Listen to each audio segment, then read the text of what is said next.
I think going to the quarters, I think Spain will absolutely destroy Switzerland. It feels like Switzerland have had that emotional win, and what tends to happen in a lot of sport, to be fair, not just football, but when you get that big emotional win, like in the way they did, you've left it all on the pitch there. That was your final. That was your big day, and I think that'll be comfortable for Spain.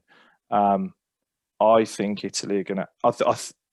I actually think we might see another like Germany Brazil type game. Italy versus Belgium. I think they're going to absolutely annihilate It's a them. massive call, that is. I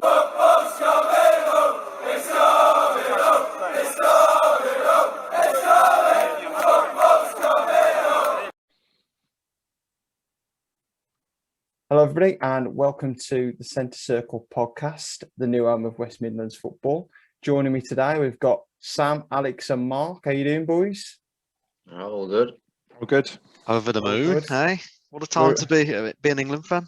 We're all over the moon. We're all over the moon. What an outstanding performance the other night from the lads. Mark, I know you went.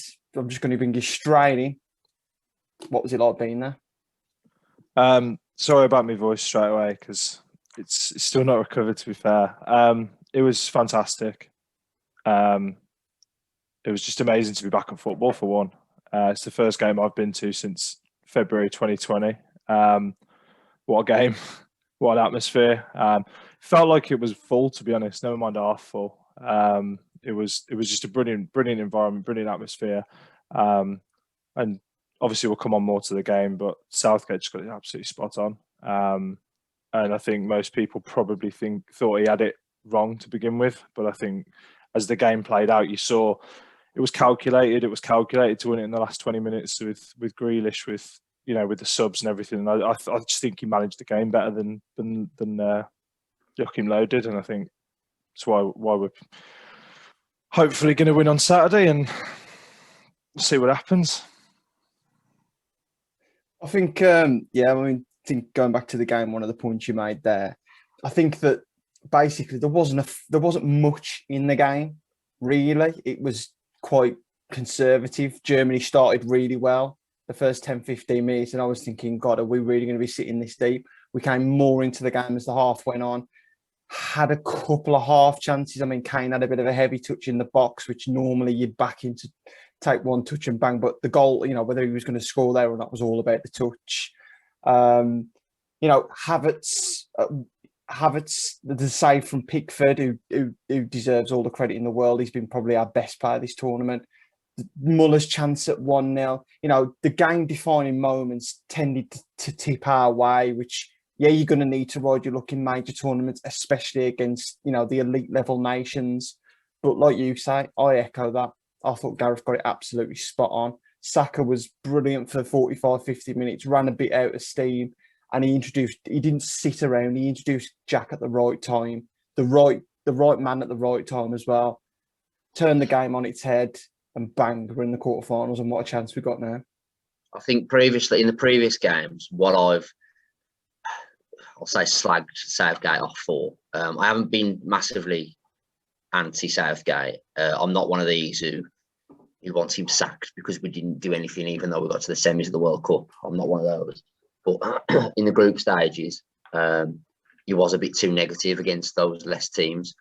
But against Germany, when I seen the team, and I think we needed to go more defensive against Germany. And when I seen the team, I was quite happy because the way the German games have gone, that they look as though they want to open the game up and just you score, we score. And obviously we don't want to do that. So I was happy keeping it tight and doing exactly what he done. Bring Grealish on, bring your flair players on. I messaged one of my mates saying, if it's 0-0 on 80 minutes, I'm happy because we have got the impact from the bench. We can just go bang everyone on. And that's how we won the game in the end. And even before the lineup and before the game, everyone was moaning, Southgate, so negative again.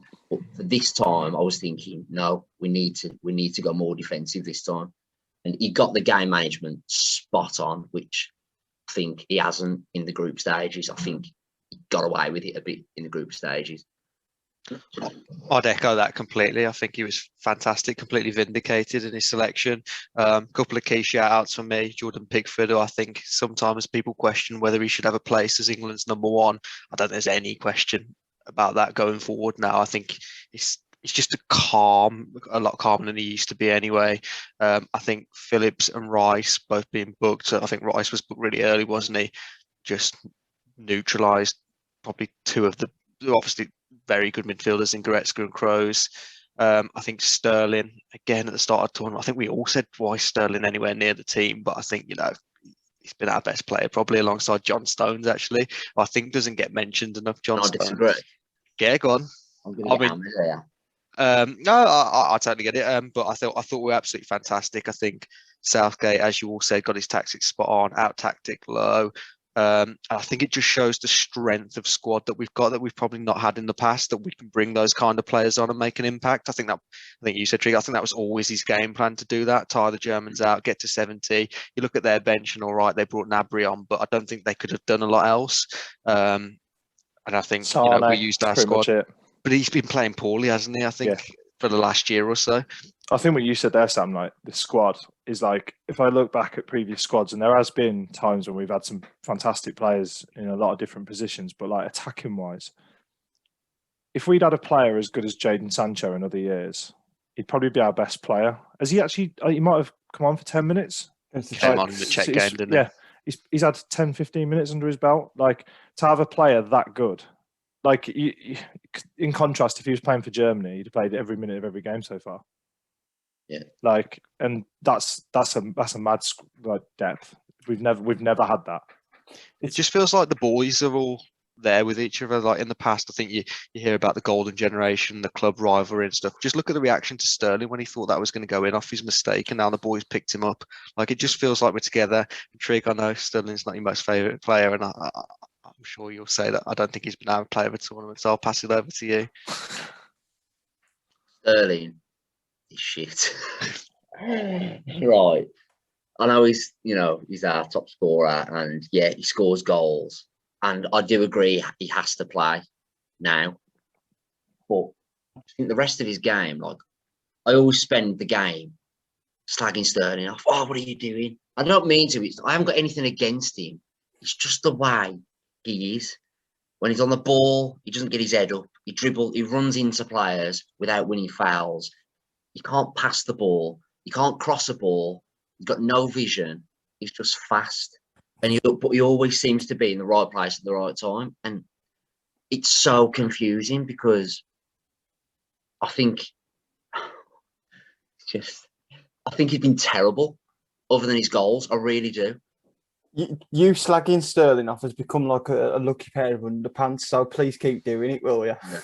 Scream at him all game and then he scores and I'm like... For me with Sterling, he reminds me a bit of like an English version of Jota, in a sense of when he's on it, when he goes through a period where he'll score in seemingly every game. Like, he'll have a big impact in every game. Like, I actually do, as much as I actually like Sterling, I don't think he's played fantastically other than score, but I think when you contribute to that level, you play yourself in.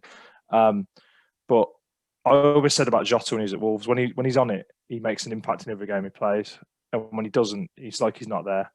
And I think Sterling goes through that period, and because his performance levels aren't always very good anyway.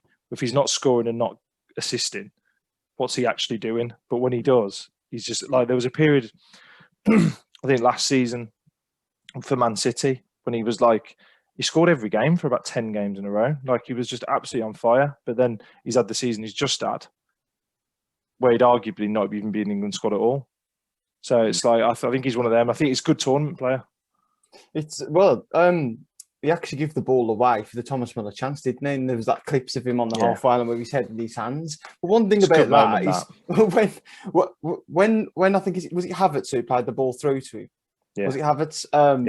Stones sort of goes to go and then he's hesitant and then he goes back. The best thing Stones can do there is just go straight through him, I think. Did you see when they both clattered? I think it was Phillips and Trippier both clattered. Just like celebrated each other. Just celebrated, absolutely clattering one of the Germans. Calvin Phillips has been phenomenal, by the way, or was phenomenal in that Germany game. Yeah, Yeah. Just a few stats I do want to shout out because we all love stats on this podcast, don't we? You love stats. I don't think anyone else does. I like to apply stats to trivia because I do like to test you boys on the old trivia. But I think I tweeted something similar the other night anyway, and that was that between Sven, Capello, Hoddle, Roy Hodgson, and Terry Venables, they only all won 3 knockout games together. Southgate's already won 3 on his own. You've got Graham Taylor and Sir Bobby. They only won 3 as a pairing as well. So I think Gareth deserves immense credit. We could be living here through, probably in terms of tournament progression, the best times of our life. I think so. Like I didn't watch Euro '96. I was too young. Enjoy it while it's here, boys, because we've lived through so much hurt and crap through these tournaments. And there's people who say, even before this tournament, right? And it used to piss me off. The Southgate haters. Like, we got to the World Cup semi-finals. It was magic. We almost, we had a foot in the final, and people still slagged off Southgate. Yeah, but we only beat Panama and so and so and so. So we come up against a good team and we lose. Like, you can only beat the teams that are in front of you. And I agree with Dale. He's done an unbelievable job. On the flip side of that, though, he needed that the other night. That now he's had that. I think you can put it to bed. I think beating the Germans, it might not be the best Germany side, but it's still the Germans. For us, that's the psychological battle. That could be the night. That's the biggest thing. Is not the result against them tactically and player for player. We're better than that Germany squad, but it's the psychological element. Every single player who's playing that game the other night knows the history between England and Germany in terms of the football, and it's not good. And that's the biggest barrier when we play them, by a long way. And to that, it seemed like it didn't affect them at all. It seemed like it was just go out, do your job. I think, because their generation, because they're so young as well, they don't fear Germany because Germany haven't been good for the last 6 or so years. So they're not bothered. Do you know what I mean? It's the older generation that fear the Germans. But they were saying before, like, we don't care. Like, it's defining. They haven't got those personal experiences against the Germans, so it doesn't matter to them, does it? I said that I kept banging the drum that I just think that there was more to come from this team. We hadn't had that moment yet, or the best is yet to come. The best is yet to come for me. I think that we can go. We've got so many more gears to go through. I really believe that. I think going into a quarterfinal against Ukraine, we've said it. Everyone. We're not being arrogant here. Nobody wants to play us now. Nobody wants to play us. You look at all the teams that are in this tournament, they've all been beat or they've all been close to getting beat. We've not even shown any signs of it for me. I know we turned in a stinker against Scotland, but we never looked like losing that game. I think there's some others that would throw their hat in the ring. I think Italy would back that as well, considering haven't they won every game?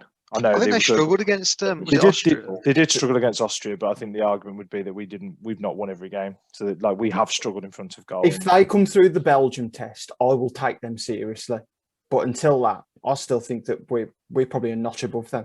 I'd prefer them to Belgium. I think Belgium are the only team that would beat us. Yeah. So I'd prefer Italy or Spain. I'd fancy us. You'd have to look at that Belgian team though, and if they do make the final, look at the run they would have had. How much are they going to have left? Yeah, I mean, we can't discount Ukraine, though, can we? We could easily go at the weekend. I'd be shocked if we lost to Ukraine. I would. I think the Czechs will beat Denmark. I don't know why. I just think they will. I know. Whilst we're on that subject, then Sam, let's go through the 4 quarterfinals, and you just pick us your winners, and we'll all go through together. Okay. So Italy, Belgium, is it? Is that the first game tomorrow? Or is it Spain? It doesn't matter. But Italy, Belgium. I think Belgium will beat Italy. Actually, I think Spain will go through. I think the Czechs will go through, and I think we'll go through. I think we'll win our semi against the Czechs, and I think we'll play Belgium in the final.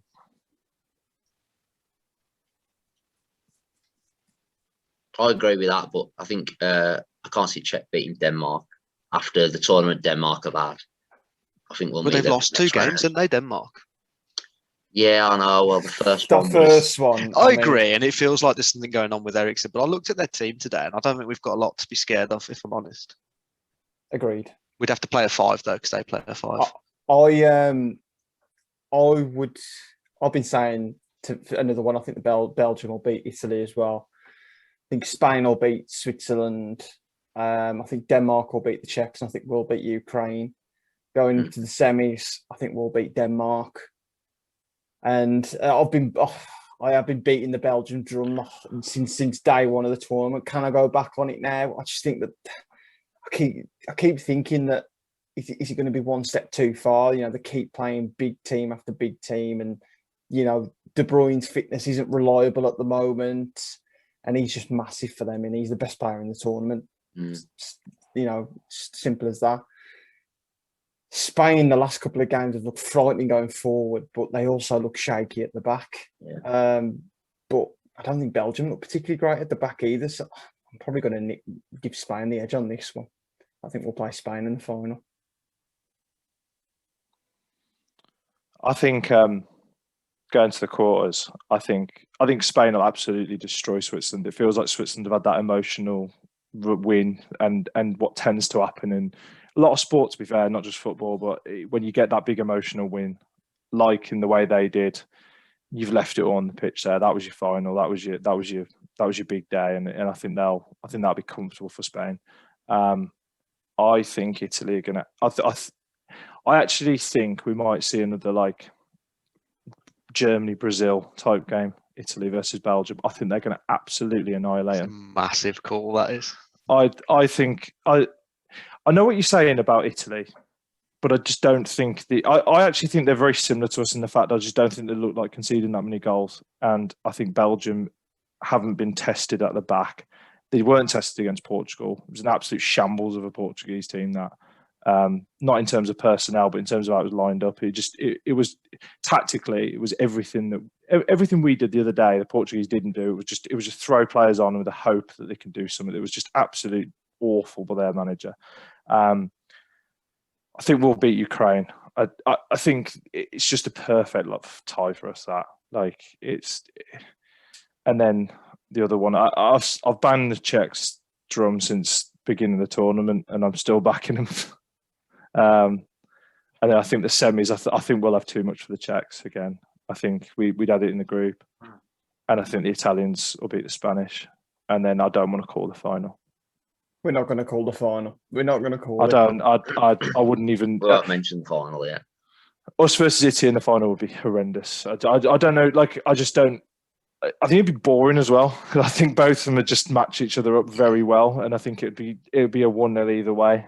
To be honest, a bit like that Germany game, which maybe sort of suits us a little bit more, but then I think they take it as well. So I just don't think they've got the bench that we've got, the Italians. I'd agree with that. I would definitely agree with that. They definitely don't have the game changers that we do. In fact, I don't think anybody actually does. I think, personally, I think that the only thing I can really see beating us is pace. Getting at our back line, pace. Yeah, and that's why I was absolutely shocked. And I bet most of the dressing room were probably pleased when Sane didn't start the other night. I think really Werner's surprised. quicker though, and Werner's the perfect player against our back three. It was a good save from Pickford, I think. Thing is, if teams have got pace, we can just bang Walker in centre half, can't we? Sorted. Anything other teams we can do, we can just go, there you go. It's like chess, and it just put a wall up. I think this weekend's interesting for that because, against Germany, we played the game exactly how we wanted to play it. Like you said before, get to 80 minutes, get to 70 minutes, 0-0, bring the game changers on, change the pace of the game up, you win the game. That Ukrainian team is going to want that exact game that we played against Germany against us. They're going to want to be in the game at 70 minutes and try and nick it. We need to be a bit more here's a question. Obviously, everyone's very happy with Southgate at the minute, and totally understandably, he's done a very good job. If we lose Saturday, what happens then? Because we've had that result against Germany, and you can't forget that. I mean, good God, I'll never forget that ever. But that's what a chance to get to the semi-final again. I will say, right, if we lose on Saturday against Ukraine, it would be worse than the Iceland loss. Oh, it would. Yeah, it would. It means more. We'll go back to a 4, won't we, against Ukraine? I think we'll score early against Ukraine, and it'll be a boring game from then on in. We'll just manage the game out as we've done in the other games. Yeah, I mean, it'd be worse than losing to Germany if we lose against Ukraine. I'd rather have just lost to Germany. I mean, they've had 120 minutes of there was injuries galore when they in that game against Sweden. I'd much prefer Ukraine than Sweden, by the way. I think we got the better result there as well. Yeah. I just can't see us not winning. I know it's so I'm arrogant. the same, Trick. I'm I the same. cannot see us not winning. No, Someone I said can't. We're in Ukraine in the final. I'm quarters. saying it now. We're in final. It feels a bit like when we played Sweden in the World Cup. Like, Agreed. That game felt a bit like I just don't see them in the semi-final. Like it's the same as now. Like I don't see the semi-finals. Like I could see the Czechs or the Danes, either one. You could see it happening. Even in the other ties, like, I could see the Swiss team beating Spanish. Like I don't think they will, but it could happen. But the idea of Ukraine in a Final Four, like, it just doesn't. Mm. Yeah, I'm not convinced by it. So it's famous last words, but I just don't see us losing the game. We've always been very good against these sort of like Yeah.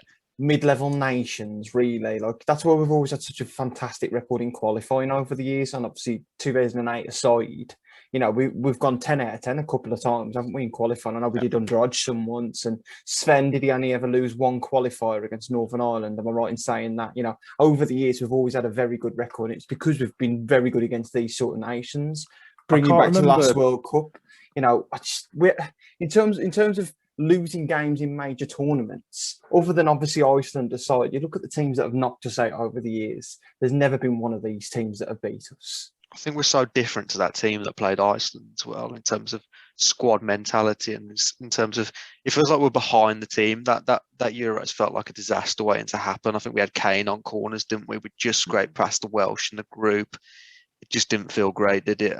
It was that horrible word transition. That was where like you had your Canes who were like becoming what they are now, but you had Rooney who was still like the spearhead of the team, and it was like who you're sort of banking on, and you want to play played both, midfield. but how? He did. Yeah, that's what I mean. It was trying to fit everyone in, and like it just didn't really work. But I heard someone, I can't remember where I heard this the other day, but I totally agree with whoever said it, that playing this game away is probably the best thing as well. I think having it at home, I think there's a lot of euphoria that's going around at the minute, and I think it's very easy to get caught up in that. I think that stadium's going to be very sterile. I think it's just going to be very like neutral, and I think that kind of suits it. Just not make it as an occasion. Whereas if you had 45,000 there again, look, you needed that against Germany. You really did, and you might need it in the semis and definitely the final.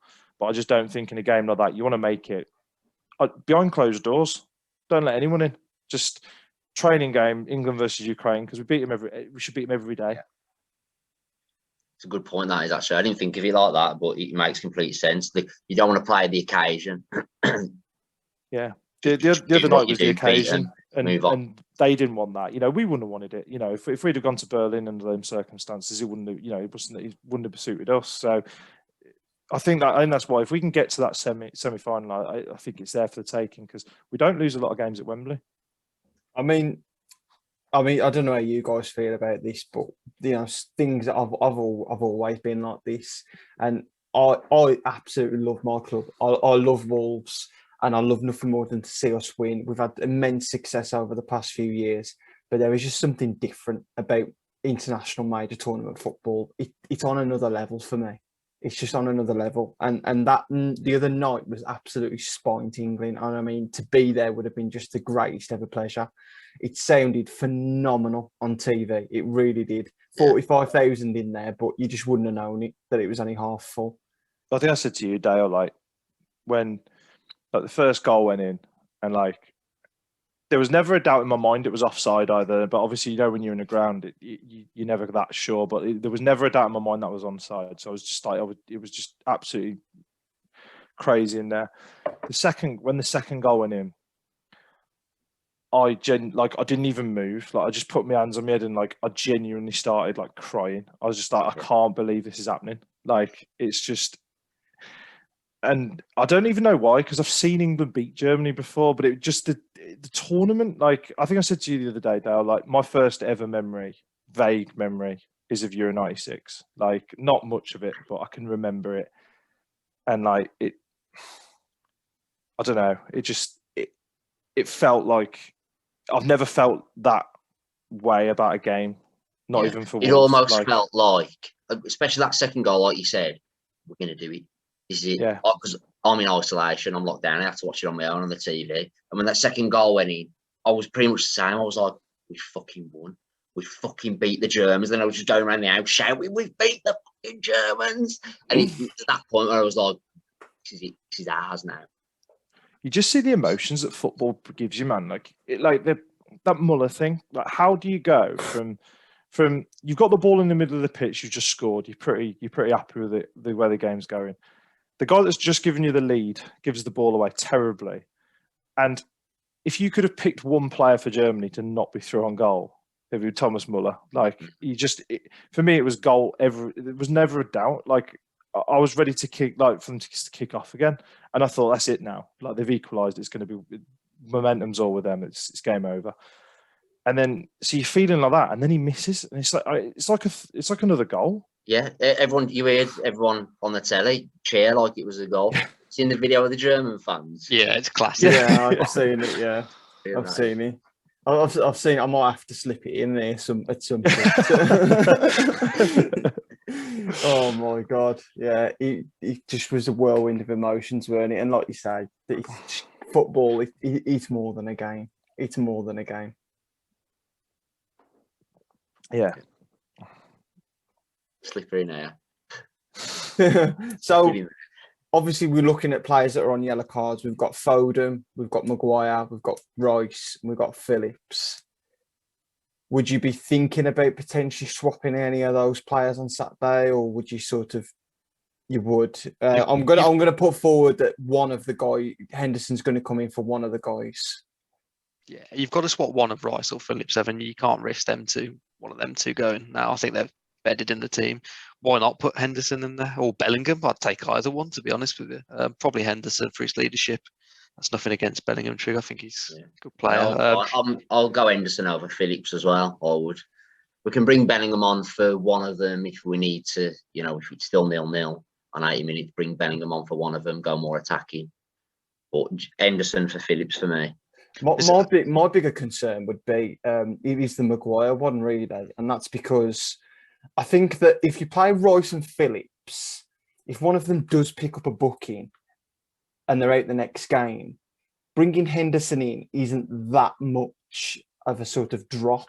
Whereas I think if you do sort of lose Maguire, Mings has done fantastic when he comes in, but going into a semi-final pre-tournament, would we have been wanting Tyrone Mings in there with John Stones? I know it's likely to only be Denmark's or the Czechs, and I don't know. I just can't see Gareth changing much personally. I mean, I would, but I just can't see Gareth changing it. I agree, because I think the minute you do that, you automatically invite pressure on yourselves, because you're saying that it's saying it's easy. Like, if you start going into that saying Maguire's on a booking, right, we'll drop him. We'll drop one in the midfield. I think dropping one in the midfield, I think, is right, and it's what I would do. And I could potentially see him doing it as well, because I think it's sensible at that point. I think it's easily justified. Whereas I think dropping your best centre half, and for me, he was man of the match the other night, him or Pickford. I thought Maguire was fantastic the other night. Same. And I'm not huge on Maguire at all, but he was fantastic. Do you know what? Win the game in the first. I always say this when teams drop players: win the game in the first half. Make changes at half time. Be 2-0 up at half time and take them all off. Yeah. Like, don't start with the arrogance. I might even be right in saying, I could be wrong here, I think we might have done that against Iceland. I think we might have started with players off against Iceland when we lost that game, and I don't think that was why we did it. But I just think you invite pressure. You invite pressure that doesn't need to be there. Personally, I would change Phillips for Mount. I'd play Mount in the actual centre of midfield, because I think you need to be more attacking. I don't want two players sitting in that game. And I'd throw absolutely everything at it in the first 20-30 minutes, because I think you could absolutely blow them away. Yeah, the longer the game goes on, the more they'll grow in confidence. Yep. They'll start getting nervous. You score in the first 10-15 minutes in this game, it's done. Yeah. We'll just manage it. Would you start? Would any of you start Grealish, or do we think he's best as an impact sub now? No, I wouldn't start him. I would start him in this game. Just start him. I think he's an impact. I think he's brilliant as an impact sub. He might be good against Ukraine starting though. I think in general he's an impact sub. Jim, in the semi-final, in the final, he's an impact sub, but I think in this game solely, like I said, I'm going for it. Like I'm going all guns blazing from the start. Like I want to be 1-2, maybe in 3-0 up at half time. Like I don't want any doubt. I think we could do that without playing them, though. To be honest, I think if we do, I think Foden might start. I think if it's Foden, Sterling, Kane, and Mount behind, I think we could be 2-0 up by half hour anyway with those players. Saka would cause problems for that Ukraine side, I think. I feeling he's going to go with Foden over Saka. I think Foden's guaranteed to play, more or less. Is he on a booking though, Foden? Yeah, he is. That's why I think Saka will play. And I think Saka's done really Sancho? Well. Why not Sancho? I don't know. I know Sancho's not played yet, but down the pecking order. Why not?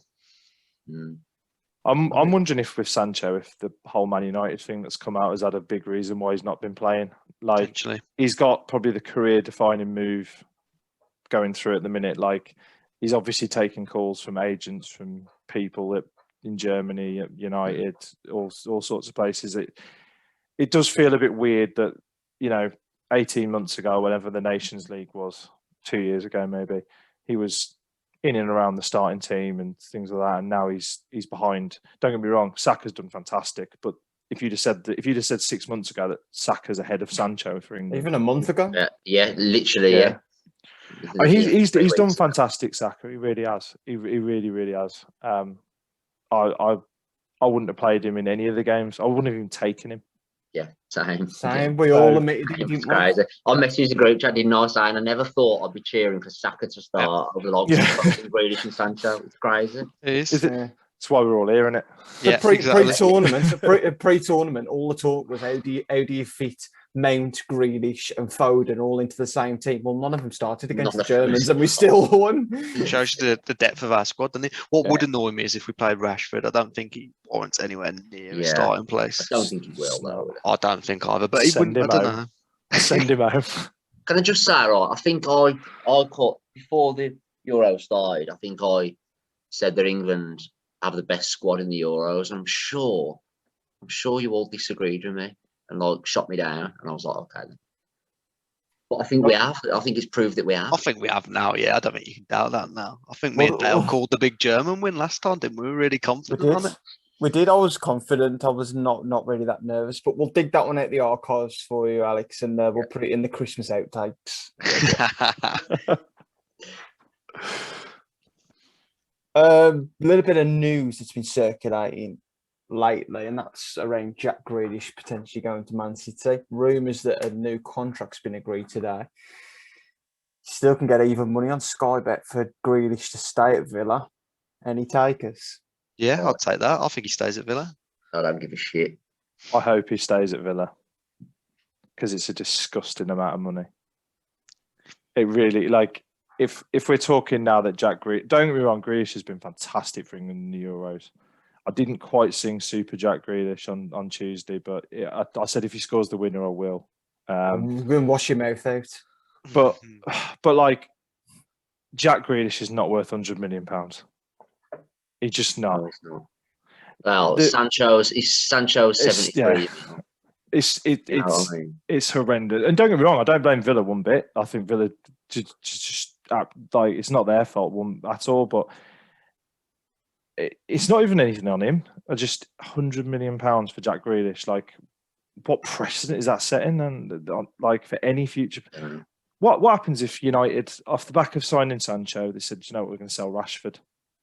The teams that are going to be after Rashford, realistically, are going to be your Evertons, your Villa, Wolves, maybe them sort of middle road Premier League teams. How much do they pay for Rashford? I think he'd go PSG if he was going to go anywhere, Rashford, and it'd be a stupid amount of money because people seem to rate him. Probably because of his age and the current market, you'd probably think somewhere between 50 and 60 million. Well, you see transfer valuations, they reckon he's one of the most valuable people in the world, like 150 million, Rashford. Do you think because of commercials, sells a lot of shirts? I don't think 100 mil for Jack Grealish is a bad deal in this current market, considering how much Harry Maguire went for, considering how much Sancho's gone for. Okay, Sancho will probably be the better player down the line, but at the moment, Jack Grealish is the darling of English football, I think. So, if City are willing to pay it, I think he makes City better. If they get Kane and Grealish, I think we're in trouble. I think any club's in trouble. I think they'll win the league easy next year if Harry Kane goes there for starters. Which I think that's the more likely move as well. I think Kane to City is the more likely move. I've been saying Chelsea for a agree. while. If Chelsea go and get Haaland, I'll tell you what, it's a different ball game. Still Completely think different City ball got game. too much. Haaland for 150 million is a disaster waiting to happen. Do you think? I'll rate Haaland. I think he's the future. I think he's all right. Andre Silva scored more than him last season. I know, but look how young Haaland is.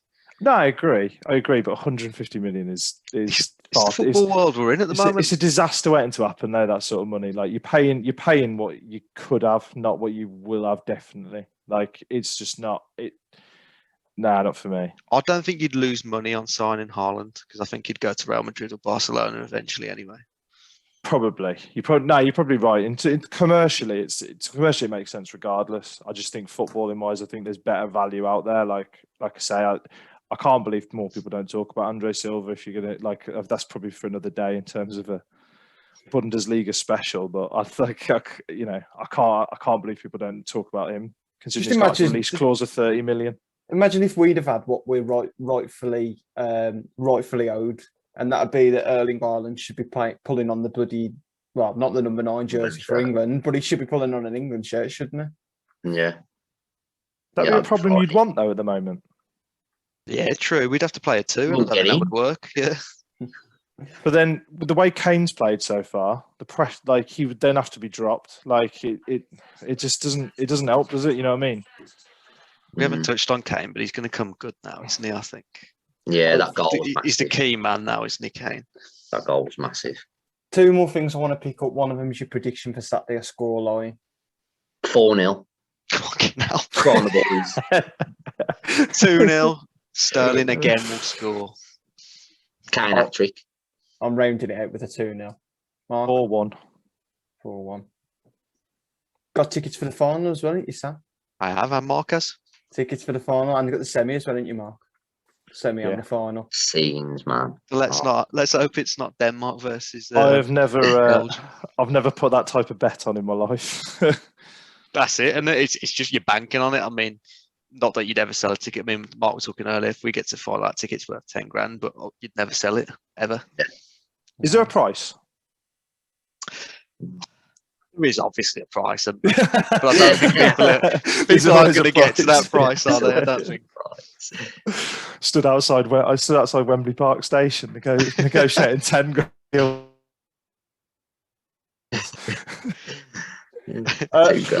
Last one. Not one tout, by the way, on Tuesday. You want what, tote? Not one tout. Not one towel? No. Yeah. Not that I saw anyway. I'm shocked at that. Mm. It frustrates me when people buy the tickets from UEFA and sell them like at an inflated price. That's just frustrating for me. But that's another issue as well. Yeah. It's legalised, isn't it? Through a channel called StubHub. Last one I just want to talk about, and that's thoughts and feelings on Nuno to Spurs. How has he managed to get that gig is what I'd say. You know what? I can't even imagine what it's like for the Liverpool fans now seeing Rafa at Everton. But I can imagine it's something along the lines of how I'm feeling. And it's not even on the same sort of scale, really. Like, it just hurt to see. It just hurt. Why? I don't know. He was obviously going to go somewhere else, but Wolves, seeing him going to Spurs now, it's going to hurt because I think he's going to fail there because it really is a poison chalice at the moment, that Spurs job. And he's going to fail there. It could potentially ruin his reputation unrightly in this country. And I just don't want to see him get hounded out by them fans there. He's clearly not first choice either, is he? He's about 15th choice. There's that as well, yeah. If I look at it from the Wolves' point of view, it's horrible. Spurs don't deserve Nuno. They don't deserve him. I agree with what you're saying in terms of it's horrible to be horrible to play 2 games against next year. The first home game the next year is going to be with him there. It's not nice from that side. If I completely take my Wolves sort of glasses off on it, I think the way I actually think the way Nuno's handled himself during this has been awful. Yes. The way he sort of used Palace, I think, is terrible. And I don't think he deserves the Spurs job, to be quite honest with you, to take my Wolves. Nowhere near. Wolves glasses up. What he did with Wolves is fantastic, and he's the best manager I've ever seen at Wolves. but I saw someone say earlier that they're looking forward to somebody who plays good attacking football. Now, we did a little bit in the Championship. Like, I think he's a good manager. He gets a lot out of not great individuals. I think, there's a lot of people who are going to owe their career to probably him. I mean, Connor Cody, for one, he doesn't have a Premier League career anyway, shape or form without Nuno. I actually think he'll do all right at Spurs, but I think they'll hand him out eventually because I think the football will be poor. But for me, like, I've kind of wanted to say this about Nuno before. I think he'll always be a legend for me, and I love the bloke. But the way he's handled himself post Wolves, I think he's proven to be very, very difficult. And I think the reason why Wolves have probably got rid of him is quite evident now, because I think if that's how he's carrying himself, where he's got very little leverage when he's just signed a new contract, and he's got quite a lot of leverage in the boardroom when speaking to Wolves, well, how was he acting then? How much do you think that's down to Mendes, though? Because from what you hear, Mendes has got a big part to play in, like, offering the Palace deal. Because I think they went to Paris directly about the Palace job. I just think Mendes is kind of too ingrained in that. So I'm not necessarily. Maybe, but then I think if you look at his TV interviews, I think he's one of them. He's a bit like Mourinho, where, like, when it's all going well and you like him, I think he's quite funny, and he's quite, you quite like the guy. I think he comes across quite arrogant in other ways, and I think I can't imagine he's an easy man to deal with, and he's also got the agent that's probably one of the hardest people to deal with in football. That's probably also not helping. I agree, but I think the way him and his camp, then, so to speak, have handled themselves post Wolves, I think it's been awful. And I don't know how he's managed that job. So I don't know how he's got that Spurs job. What I wanted to ask you, actually, moving on to Blues, what is your first game on at 8 o'clock on Saturday night? I haven't even checked. I haven't even noticed that it is. Well, yeah, the 8 Sheffield o'clock United game. Sheffield It's at 8 o'clock on a Saturday night. I Is it? saw it the other day, and I was like, I'm not sure. I was going to ask you that. Why don't know. it's I moved. didn't even notice that it was, to be honest. One Yeah, for well, another you've pod, been- but you made some cracking signings, lad. Yeah, You've, we have. Good Jordan Graham, haven't they? Yeah. I really liked him at Wolves. Like, he was one of them where this is where people get annoyed at Wolves, because, like, I don't mean to sound like it, but we outgrew him very quickly because of what he came into the team when we, like, hit the accelerator, basically. So, like, he kind of you had Jota coming in, like, it's different level. But I remember him really at like Wolves. Graham. I remember him being decent at Wolves. He was. I'm happy with him. He's tall as well, isn't he, for a winger? He's come back as well, because I think he had a really bad injury at us, and then obviously he's gone to Gillingham, was it last year? And I think he absolutely ripped it up. So yeah, I think that's a good signing, that. Yeah, Ryan Woods is the one for me. Ryan Woods is fantastic. Oh, that's phenomenal signing. He's a local lad as well, isn't he? I think. Yeah, it's from Cannock, isn't it? Played against him. Have you? Yeah, were you there, Dale, when we played against him? Do you remember? In a pre-season friendly. Went to the pub after, and Andy Harper, and it was like, we didn't know who he was at the time, and it was like, that ginger kid, because he was ring friend. It was like, hit the ginger kid, just hit him, take him down. Trying to hit him all game, couldn't even get near him, which was ridiculous. I went to the pub after the game because it was like a friendly, and they were saying, that's Ryan Woods, he plays for Shrewsbury. And we were like, no, he doesn't. When I'm on the phone, I think he was Shrewsbury, like, youth team at the time, under 23s or something. So I've been keeping my eye on him his whole career, and obviously he plays against us twice a season, and I've got a season ticket. So when I see him, and I always say, I'd love someone like him in our team. And You've got him somehow. I think it's a free contract as well. You get him on the back of your shirt then next season. Yeah. We won't talk about that. That's if he comes. Your first game's been pulled for TV, isn't it, Sam? Yeah, it will be.